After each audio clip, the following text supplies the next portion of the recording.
My people, welcome back to the Open Play podcast. I'm your host today, Ikena, aka Reunited IK, joined by my co-host and resident statman, Daye, aka Statman Daye. How you feeling today, man?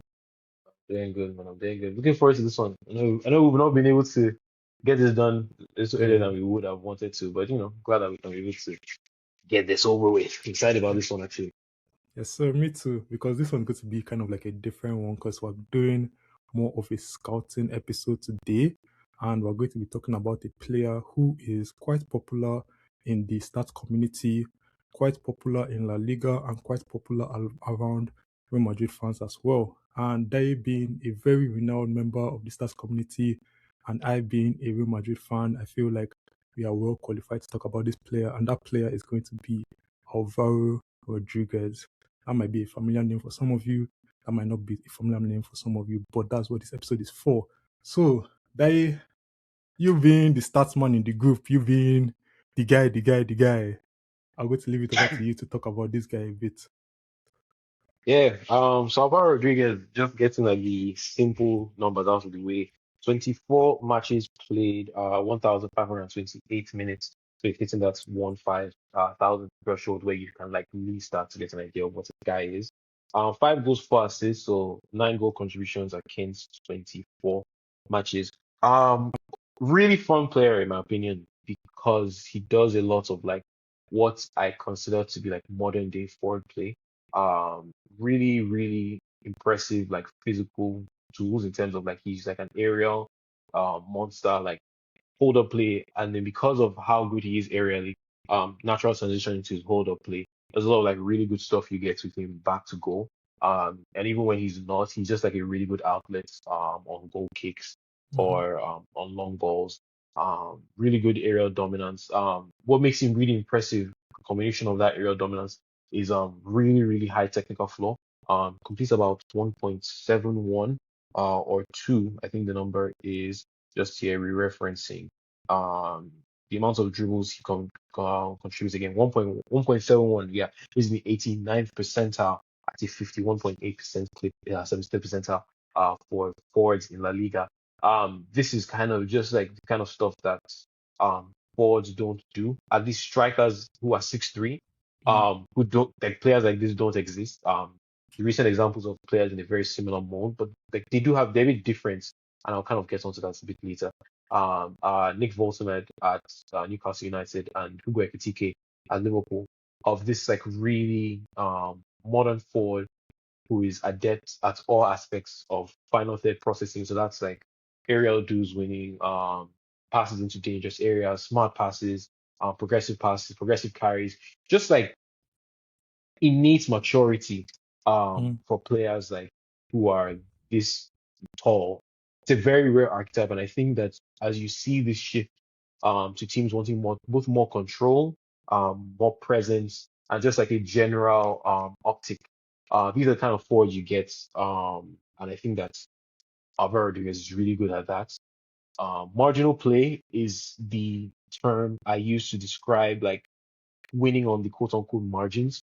So what that is basically is like, are you doing things that present your team with opportunity to both maintain possession, which at the elite level is very important, and then are you doing things that like are you creating chances? So that's chance Mm. creation, duel winning, fouls won.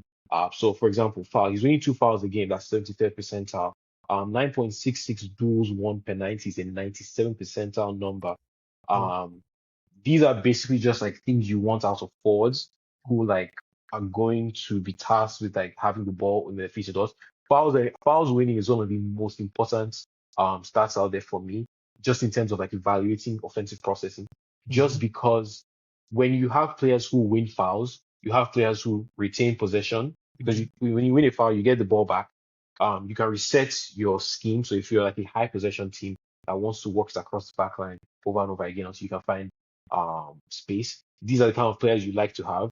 And because he's a 6'3" frame, like massive body, he is very difficult for fullbacks who just cannot contain him. And then he still like gives central defenders like headaches as well. So this is just kind of like build you want because he's great on the ball. He's very physically imposing. Mm. And even when the ball is at his feet, he's not like a black hole. Like you're not like sending the ball to him and expecting that you're going to lose possession. Yeah, There's still a few tweaks and turns that he needs to work on his game. I think that like out of possession is still a bit like very like eh. And I still yeah, don't think that the finishing is all the way there. yeah, So that's kind of like a very, very general overview. We can kind of get more into more pressing questions and get your aspect of because I begged you to watch a lot of Alvaro Rodriguez. You have gone and done that, and so you're more informed in terms of like who he is from just like you just yeah, watching him. So you can kind of give me what you think um tracks, what you think he kind of misses, just like just have a conversation about him because I think he's a yeah. really, really fun player. Alvaro Rodriguez is a really fun player, and you guys have heard all the stats, but you can hear it now from a layman's point of view. So, Alvaro Rodriguez for me, Alvaro Rodriguez for me is an amazing player. I think every time I watch him, I text you after the game, during the game, I'm like, yo, tune into Alvaro Rodriguez, man. Like, that's the type of player he is. He's a very exciting player. He's the type of player that you tune in to watch, like all the traits that he has, the skills, stuff like that. You tune in to watch him. Like, I watch La Liga, but I don't watch Elche. But I watch Elche because of Alvaro Rodriguez. Like that's just the way it is, man. Because Alvaro Rodriguez is very exciting. He has a lot of attributes that I've noticed, a lot of things that I think that Elche value right now, and a lot of things that I think that a team outside of Elche would value if he was to make the transfer this summer, next summer, whenever it is, right? Like one of the main things about this guy is that he's an amazing creator. Like one of the things that you notice immediately is that he's an amazing creator. Like he's always aiming to create, and that doesn't mean that he doesn't want to score goals or stuff like that. It just means that his first instinct is almost to create chances because he does play in a two-strike system with Andre Silva, so he does want to create for the striker as well. So he's an amazing creator. He creates a lot of chances. He said the stats. I can't really remember what he said, but just from watching him, right, like I can see that he's always looking to create chances, and he creates chances in different ways, right? Like because he's always like going to the flank, stuff like that. So he tries to cross the ball in. Sometimes tries to do like some hold up play, maybe tap it to the second striker, something like that. Like he just tries to create as many chances as he can for other players. So you can assume that like he's very selfless and everything. He's also a very, very good ball carrier. He's very good in transition. Like he's an out ball. Every time your team is in trouble, if you guys are looking to get out of trouble, pass the ball to avoid you guys on the flanks, whether it's the left or the right flank, he doesn't care. He's going to drive that ball forward. Like he almost looks like a winger sometimes, if not for his big frame. Yeah, He almost looks like a winger when he's on the flanks trying to drive the ball forward and everything. And that also kind of gives me like Ekitike vibes, where you see yeah, Ekitike kind of move out to the flanks and then try to like drive the ball forward. He has that ability, and that's something that is very exciting from him as well. And then one of the other things about him is that he's very strong on the ball. I think that when you actually get the ball to his feet, he's actually like very strong, and like defenders try to muscle him off and they just can't. But that's just the thing, like that's when the ball is already at his feet. I do think that sometimes like he does struggle to like actually bring the ball to his feet from like a goal kick or something like that. Like that's something that I've noticed. Like sometimes the ball is in the air. Not that he doesn't have good control, but sometimes like he just kind of struggles to bring the ball down and kind of keep it in control. But when that ball is in control, like I don't think you can muscle him off the ball like with his big frame and his physicality and stuff like that, right? But just that's just like my general perspective on Alvaro yeah. Rodriguez. That's just from like watching him in multiple games. I think I watch almost every Elche game, if not every Elche game, since like I knew that Alvaro Rodriguez was there, and he's just a very, very, very exciting player. I just want to ask you, yeah, from what you have seen from the stats and everything, what do you think his biggest strength and his biggest weakness are? So biggest strength for me is what like I'm calling like non-goal and assist play. Which part of that is like marginal play. But like one of the reasons to be like high on strikers, modern strikers at least, is like what do you do when you're not scoring? You're not like basically you're not doing like the production stuff, you're not scoring, you're not assisting. Like what do we get out of your game? And like functionally, I think that this is one of the most like complete forwards in that sense. In the sense that like he's going to do all the like hold up stuff. Like he's going to come short. So like he's fine like holding the ball up. Like I said, he wins a lot of fouls.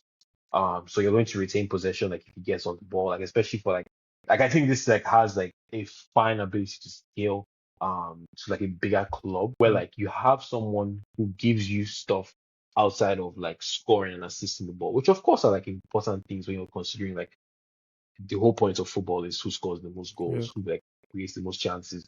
But you still want like forwards who like do like real tangible things. Like you still want somebody who is going to come deep and get the ball. You still Mm-hmm. want somebody who like wins aerial duels because innately winning an aerial duel gives you better chances that win the ball back. I like that's not entirely true, but like the whole premise of like if you win the second ball, having the first ball come your way because somebody has won it is like an advantage, and so Mm-hmm. that is like a real. I think that's a real tangible thing there. Mm-hmm. And so like having this forward who's like you already said, like he's great in the channels. Like he's great in the channels. You mentioned that he's like a really good crosser. I actually agree with that. Among strikers, 76 percentile, 0.18 successful crosses at a 37.5% rate. That is also 86 percentile. Of I course, love these when are the like, stats back me up. and of course, like these. I don't think that taking crosses for strikers is like a real tangible like I don't think like not that it doesn't matter, but like because it's such a the requirements for strikers to cross the ball is like next to nothing. So Yeah. like it's not like that big of like a deal in terms of like we can't like make the assumption that this is the best crossing forward in La Liga. I don't Mm. think that particularly matters. What I do think matters is like willingness, and like you said, like he does it. He's fine with doing it. He will do it, and that he does it well is like to me is important because that like shows like good processing. It shows like good decision making. It shows like he's thinking about these things when he's in the position. And it's not to say that players don't, but I think that sometimes when you see like players doing like ancillary skills, like things outside of their expected requirements, like just basically doing stuff that I don't require you to do on a game to game basis, and you are still completing that at a good rate, is like just show for like feel for the game. Like you're thinking about these things in terms of like how we can win. And Mm. so yeah, so marginal play to me is just like all that good stuff. Like of course he's an insanely good dribbler for his size, for his height. Like there's not a player like him on the planet. I'm very confident and comfortable saying this. There's not a player on the planet who combines like physical acumen with like insane ability to get past another player Mm. at his size. The player does not exist. Walter Mede is great. He's not this good. Like Walter Mede is like a fine player in the air. I think he's like okay. Whereas I think like Alvaro is like a truly transcendent, like Yeah. best in the world, like aerial striker. Like right now, like I think right now, I think he still like takes another leap just because I think that that's how good he is. But I think like right now, like you are Yeah. getting like one of the maybe the 10 best aerial forwards on the planet right now today. Like I'm very confident in saying that. Fair. Um, and you are still like projecting like real. So like I said, he's a really good dribbler. He still has all this aerial stuff. And then Ekitike was the other one. Ekitike, I think, is like probably like a more like when I say function, like I expect Ekitike to win his successful dribbles more often than I do like Alvaro Rodriguez. Mm. But again, like the fact that you have this happy medium of a guy who does both of these things at this really, really high level is just like very indicative of the kind of player he is. Yeah. So that's like what I would say are the strongest point lines. What about his weakness? When we so his weakness, like the thing that is just like really hard to ignore right now is like the finishing is just not good. Like Mm. it's non-existent. Minus 0.02 x got minus xg is the number I have. Basically, what I'm saying is like relative to the chances he's getting, what's the quality he's putting on those chances? It's like XGOT is like not a hard stat to explain, but like I will for like just like transparency purposes. XGOT is expected goals on target. In Mm. very, very, very, very short terms, what XGOT is trying to calculate is what's the quality of your chance on shots on target. So XG is calculated sometimes and you can miss the targets completely. Yeah. And that doesn't get counted in XGOT at all whatsoever because it doesn't because the most important part of XGOT is that your shot is on target. Because we're Mm. trying to calculate how well you are putting shots on goal. A Mm. higher XGOT basically means that you have the type of shots you are taking are worth more. Mm. So like for example, like Harry Kane now, his expected goals was 1.04, expected X got was 1.21. So that puts him at plus 0.17 X Yeah. got minus XG. In short, Harry Kane is an insanely good finisher, Yeah. but the shots he puts on goal are worth more than what like Alvaro Rodriguez, for example, is. You would at least want this number to be like 0.05, I think, to say that like you're like functioning a good finisher. I am not that impressed with him as a finisher, like at all. Like Mm. I think that part of his game really, really, really needs to come along. Some of this is like big team bias, where like better players get presented with better opportunities because they play for better teams. Like this is not like fundamentally, this is not like a new idea. It's not like I'm presenting anything different here. Like, of course, if he played for better, if you could make the very fair point to me right now, that if he paid for a better team, he would be a better finisher just because the quality of chances he would get are just better. But again, there's no way in this small of a sample size to both say that like that is going to happen.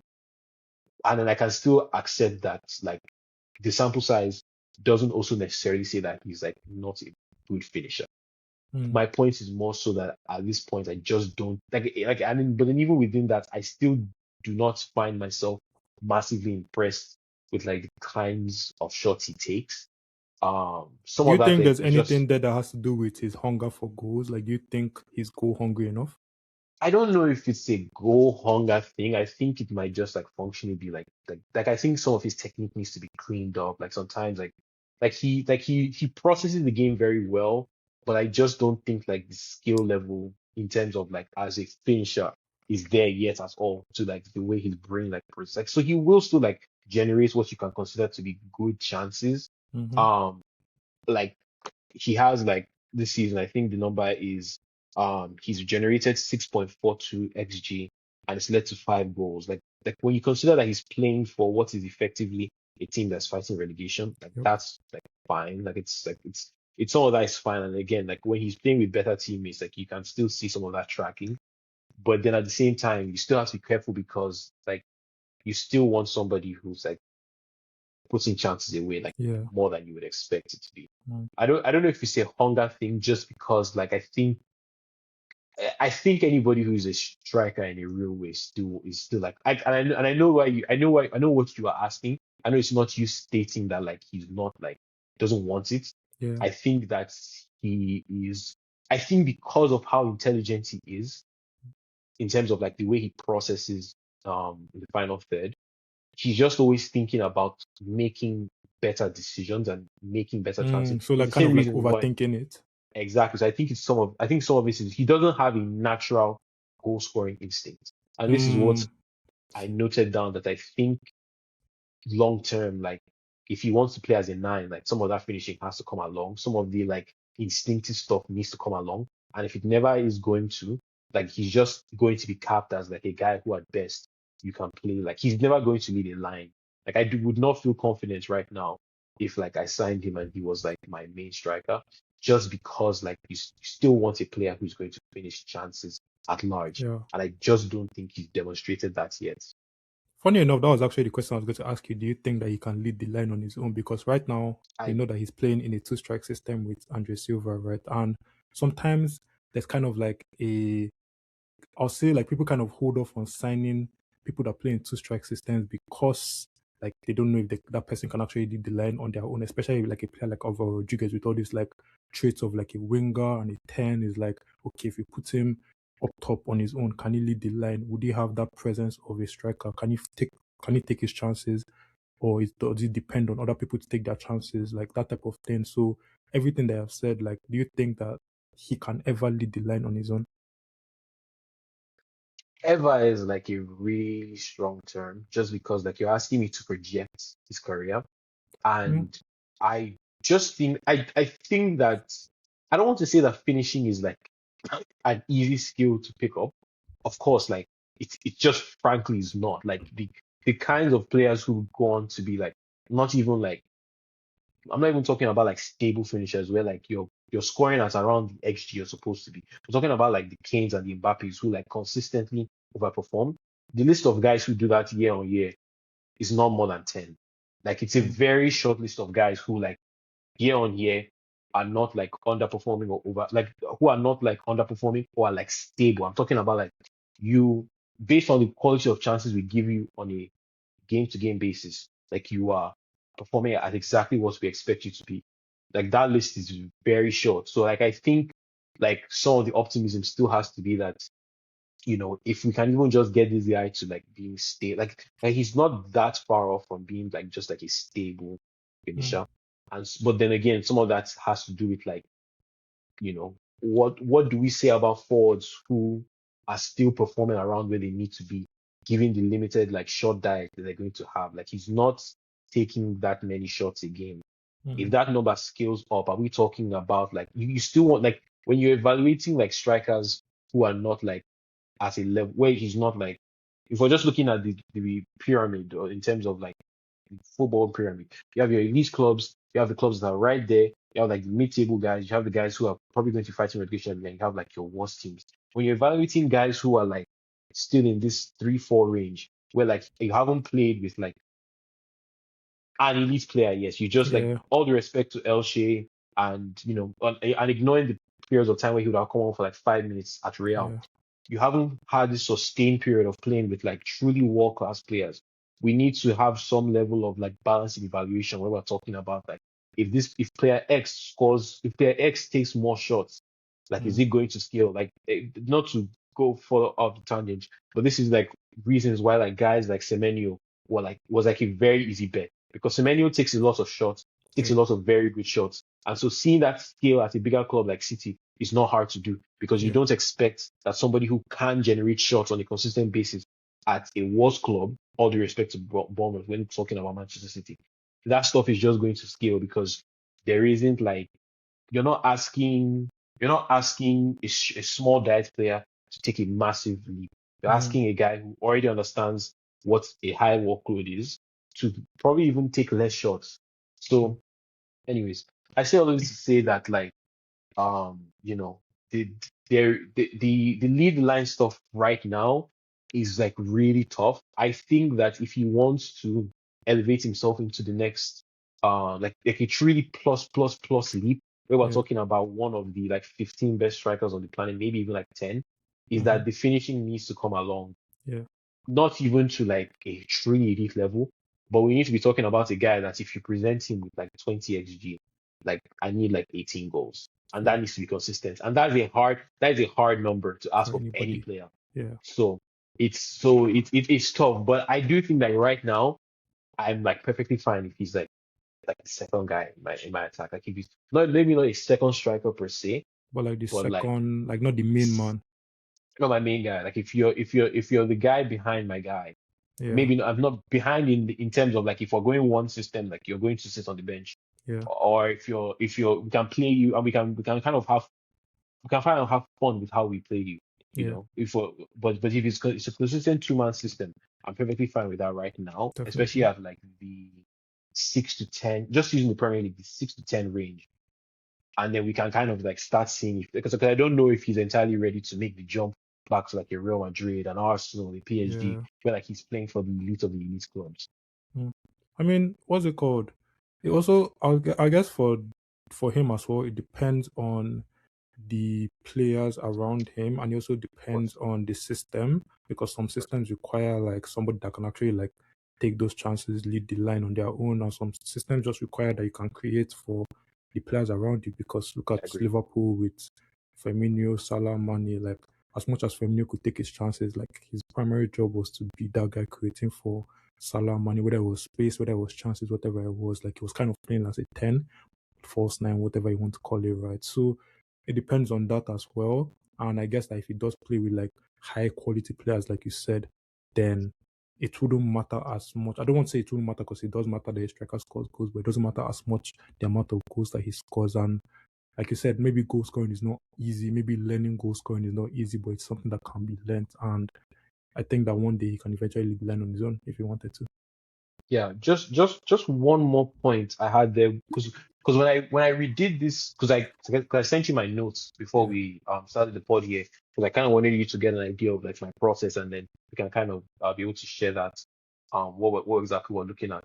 The name that like I've come around on that like I'm surprised that didn't immediate because when I initially found out about not found out but like when I initially like started like catching my eye on Alvaro Rodriguez. Like the easy comps for a long time were Ekitike and Voltamed, who just moved to the Premier League, and it was a really easy comparison for me because same height, same like functional like play style, same like those three guys are trying to do the same thing. So when we have these three players, yeah, so this is kind of the diagram I was looking at, where you can functionally see that these are three players who want to do the same general thing. So like Walter Mitty, for example, like and for transparency purposes, this is Ekitike and Volta last season before they made the move to Newcastle and Liverpool respectively. Um, as you can see here, like functionally, these guys are trying to do the exact same thing. The kind of profile I set up here is what I call like a modern day forward. So like we have like the really important things, like you have your box touches, you have your box touches, you have your shots on target percentage, and you still have like your non-penalty goals. So you can still see that like just as pure strikers, like Walter and XTK are just like better. They were better last season. They're generating better shots, getting to the box more, doing more in the box. Some of this again is like relegation bias where like functionally those two guys were playing in better teams. Of course, Stuttgart won the DFB Pokal and Frankfurt qualified for Europe. Else, you are not going to do either of those things in any capacity whatsoever. Um, but and with all due respect to them, like, but some of that again is like you can still see like some of the Alvaro Rodríguez stuff here is like passing into the box. Like that's a similar number. Progressive passes. He was much more progressive than um Ekitike. And again, like progressive passes does not matter that much when we're talking about forwards, because the whole point of the progressive pass is that you're moving the ball 40 yards in the direction of the goal. Forwards are rarely going to do that. But what I'm looking at it is that we're thinking about like what these players are going to be doing on a game-to-game basis. And again, like the most important thing is like the aerial duels one. Like generational. This is what I say when I say like generationally, like I think he's already one of the best aerial prospects right now. And also like at his position, like he's just like that good. And you can still see that he does some of that defensive work. But anyways, this is all besides the point because the name I had really been coming around to outside of these guys, because these are the very easy comparisons based on height, skills, and like the general idea. Yeah. Is Marcus Thuram. Thuram is the blueprint for what these three players want to do. Marcus Mm. Thuram has spent an entire career where he has never been like once he left Borussia Mönchengladbach, the responsibility for him to score goals has just like dissipated, like not dissipated, but what made Thuram very fun and very exciting for a long time is that Thuram was a 6'2" forward who could play as a striker, who could play as a second striker, or who could play as a left winger. Mm. And I think that is kind of what that blueprint is exactly what these three players are trying to do. These are forwards that are they like Ekitike is a different level because I think Ekitike like will be able to give you like 20 goal seasons in the league, just in the league, Yeah. consistently for the rest of his career. I think he's that good of a finisher. Mhm. But what's important is that Thuram created this blueprint of a forward who kind of was never really a forward. Like he like Thuram does all the like hold up play, link up, receiving the ball, like just all these like really robust forward attributes. But he would sometimes be like on the left wing, or he would like be fine like helping you with build up, Yeah. or like he does all these like really like gritty, like almost like not disgusting is the wrong word because that's not what I mean. But Thuram is comfortable in the role he has because he's not pressured to score goals. He will take shots, and like it's the reason why he's still like finished double digits all comps goals basically every season since his final season at Mönchengladbach, and was still giving them 11 and 14 in his first two seasons. Yeah. Like this is just the kind of forward that does everything. He's going to get you like 5, 6, 7 assists every season just because he's like the processing his acts is just so elite. And that's kind of what you get with these three players, where like the value of strikers I think is changing a lot because of how many goals you can find amongst your team. Mm. That I think a lot of teams are now prioritizing having forwards who can do just more than scoring. And this is why I say like non-GA contribution Yeah. is his like USP. Having a forward who does things outside of just scoring goals when you are capable of finding goals in other places is such like it's quite a valuable squad profile that even if long term this is not one of the best strikers in the world, this will be one of the most insane guys to have in your like 18 man in your 18 man like trusted group of guys. Yeah. Where you have like your 11 and then 7 guys after that. Like having this guy be like your 12th, 13th man off the bench. I know that's not a real thing Yeah. in association football. But having like guys who like fit into your team on a tactical basis You and can who do a do as lot. many different do a lot of things is like really, really important, especially now more than ever, where I think teams are looking for more control. They're looking for more instances of how they can kind of insulate themselves. And it's the reason why I just think that this is going to be one of the most in-demand strikers this summer. But I do think it is very important for his own development that he's very picky as to where he goes next. Mm, I think he should probably even be comfortable staying at LC for another season, unless they go down. I think so. Yeah. Yeah. I mean, that all makes sense, right? And I agree that I think that, he needs time in his development. And like we said earlier, it depends on the team, it depends on the system, it depends on the requirements that he has if he goes to another team. In terms of the comparisons, right? Like, there was actually something I thought about. Uh, I think that he's like a mold of Ekitike and Joshua Zexi. Like, I think that if you wanted to perfectly summarize who Alvaro Rodriguez was, just imagine some of the traits of Ekitike, some of the traits of Joshua Zexi. We've already talked about him in terms of, like, going to the flanks, driving the ball forward, being very good in transition. Those are more Ekitike traits, right? When you're thinking about Joshua Zexi traits, you're thinking about, like, him dropping deep. You're thinking about him, like, like the close control, just the way he kind of like tries to receive the ball from like goal kicks and stuff like that, like close control stuff like that, right? So I think that he's a perfect mode of Zexi and Ekitike. And unfortunately, I think that he did take some things from Zexi that maybe are not very favorable all around. Like, we're talking about, like, taking chances, his ex got stuff like that, right? And I think that I haven't seen the stats, right? But I think they'll be very comparable to someone like Joshua Zexi, who is not necessarily the best at, like,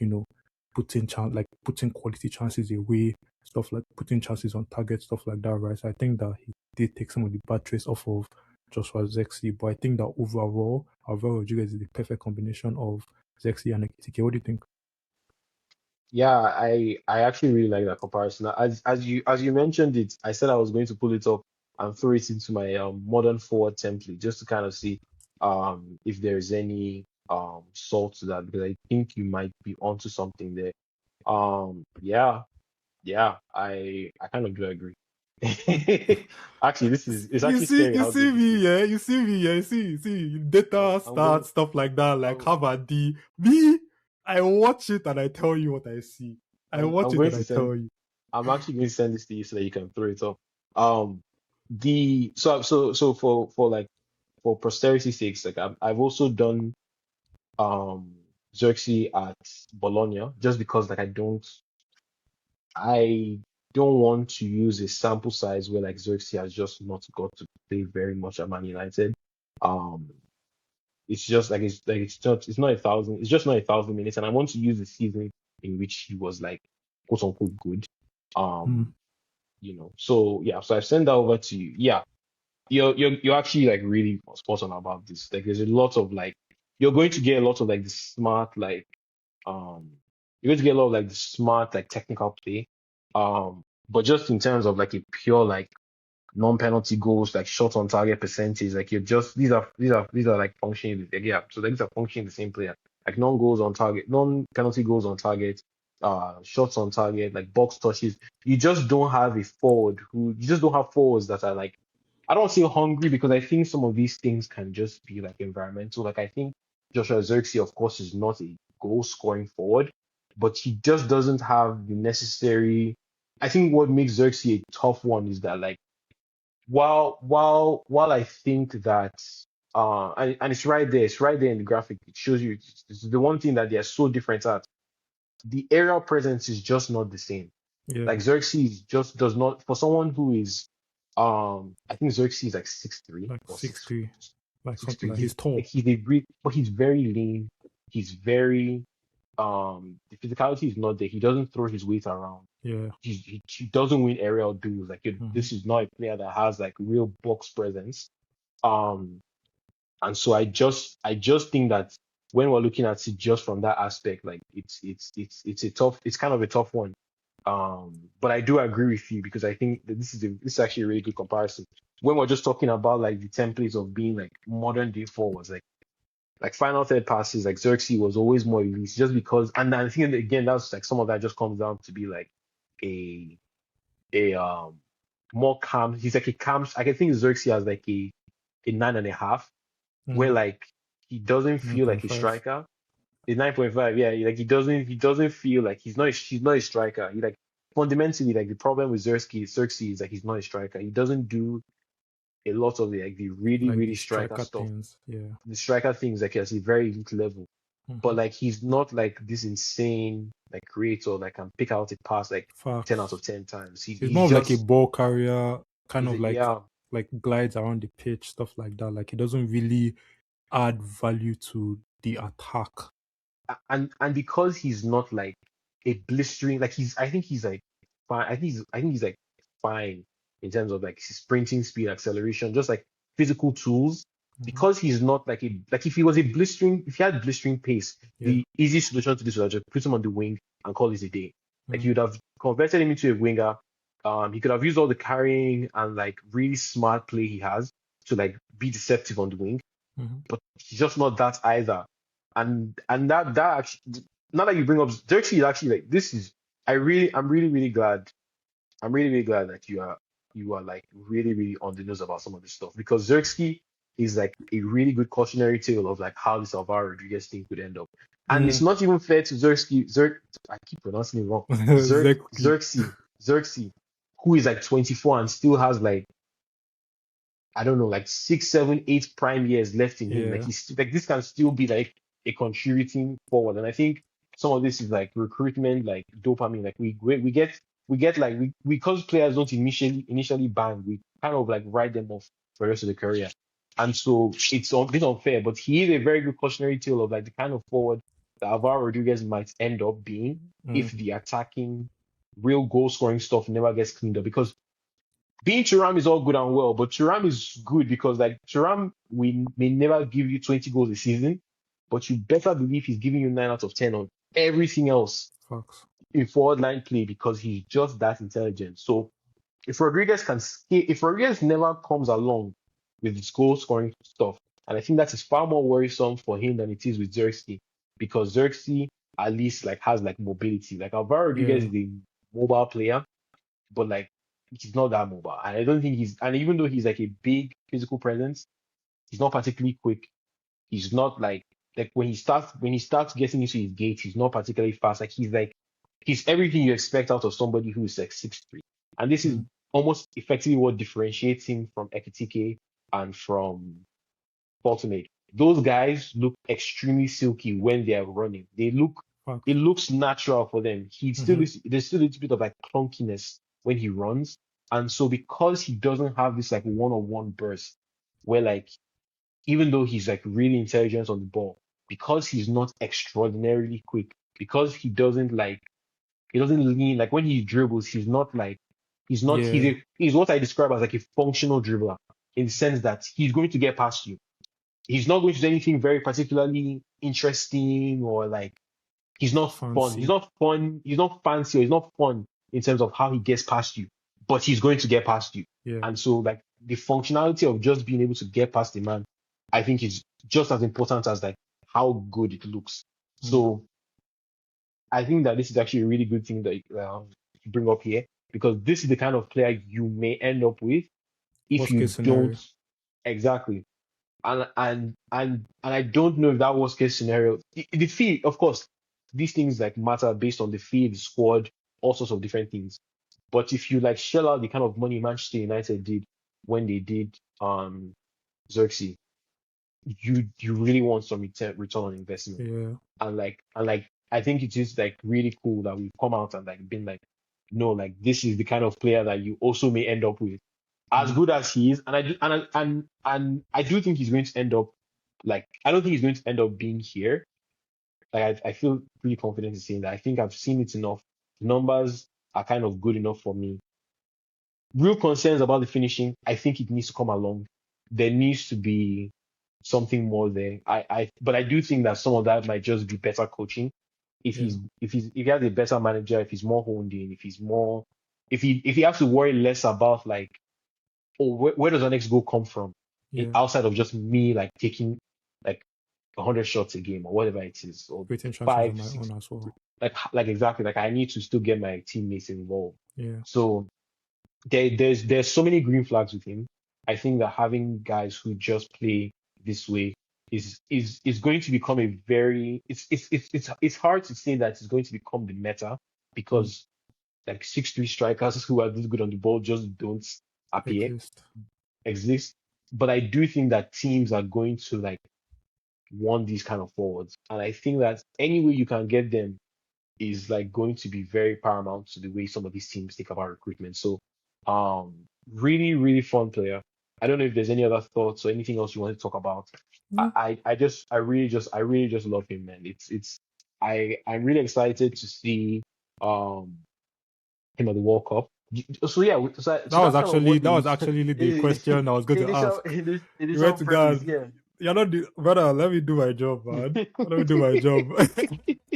No, but this has been a fun conversation, man. So I don't even mind Yeah, whatsoever. But now we have to yeah, get to the real question: yeah, is yeah. he ready for his first Uruguay call up? Because he hasn't been called up for Uruguay since the under 20s. We've talked about his strengths. We've talked about the weaknesses. Like based on all of this, do you think that he's ready for Uruguay? I mean, and this may be more of a me thing and like not being familiar. Um, I just don't think the Uruguayan national team is good enough to keep out players like this. Like, Mm, all due respect to them, like I just like we're not talking about like Spain or like Germany, even to a lesser extent now that they're not as good as they used to be, but like Spain or England or like France. Like we're not talking about like cream of the crop national team. I still think that this is a guy, like we're talking about like what, 25, 24 spots. I think that you can find a place for someone like this in your team. Um, like again, like he's just going to offer so many things that like change on a game to game stage basis.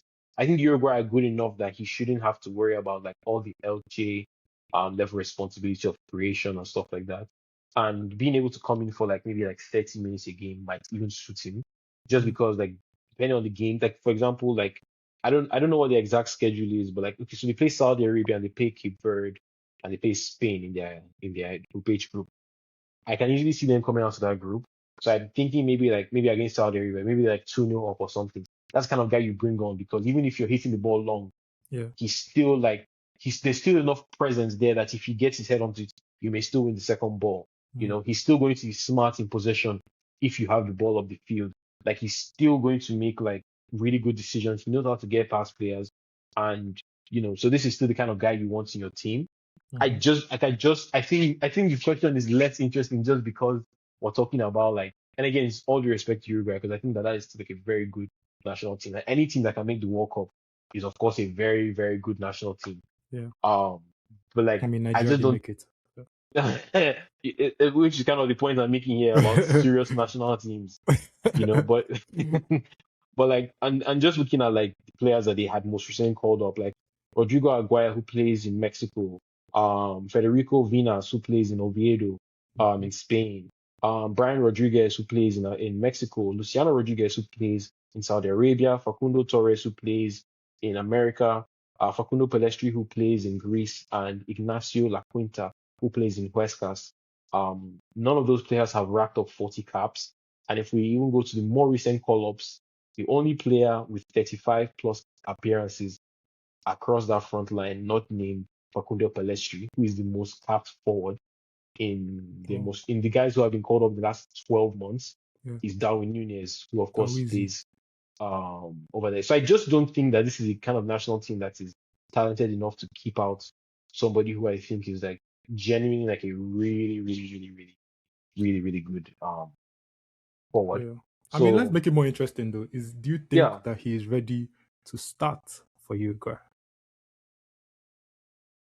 um, let me Oh, see, okay. now it's interesting. No, because like, because I'm thinking like I don't know, like does Uruguay play two striker system? Because I think if they do, like I do at least think that it's something that you have to think about, and I think you should think about. But if we're talking about like one striker system, like I'm just not comfortable taking that kind of risk at the moment. Mm, Just because yeah, and I'm pulling up US squad right now. Most recently they played with a one striker system, and I kind of have a feeling that that's what they play normally. yeah, I think they So predominantly go with a yeah, 4-2-3-1. I still do think that like you probably just play Darwin Nunez because his cachet. Like say what you want about like a player like Darwin Nunez. He scored 13 goals in 36 appearances for the Uruguayan national team. Like he's not, of course, at Liverpool he was not what was anticipated. But I think at times we say things like, "Oh, this guy is a scrub," or "This guy isn't good," and then we still need to remember that the kind of level of like players we're talking about. Like Yeah, any player who is capable of making it to the Premier League is like still like worth like a playing top for the quality national player. team. Yeah, Exactly. So I still do think that Darwin Nunez probably should start, and like I would be fine with that. Um, if we're talking about a two-man system, um, I would be interested in that. But then again, like so as much as like starting 11s are about quality, sometimes it's also about stylistic fits. hmm, And trying to think about him next to Darwin Nunes kind of does work because Nunes wouldn't have to do any of the striker stuff outside of some of the like stuff that putting the he's ball. not good at. Exactly. He would just be effectively a poacher. And I Yeah, think that kind of some of that kind of does suit him. So I think there is like for that reason alone, like it kind of is interesting.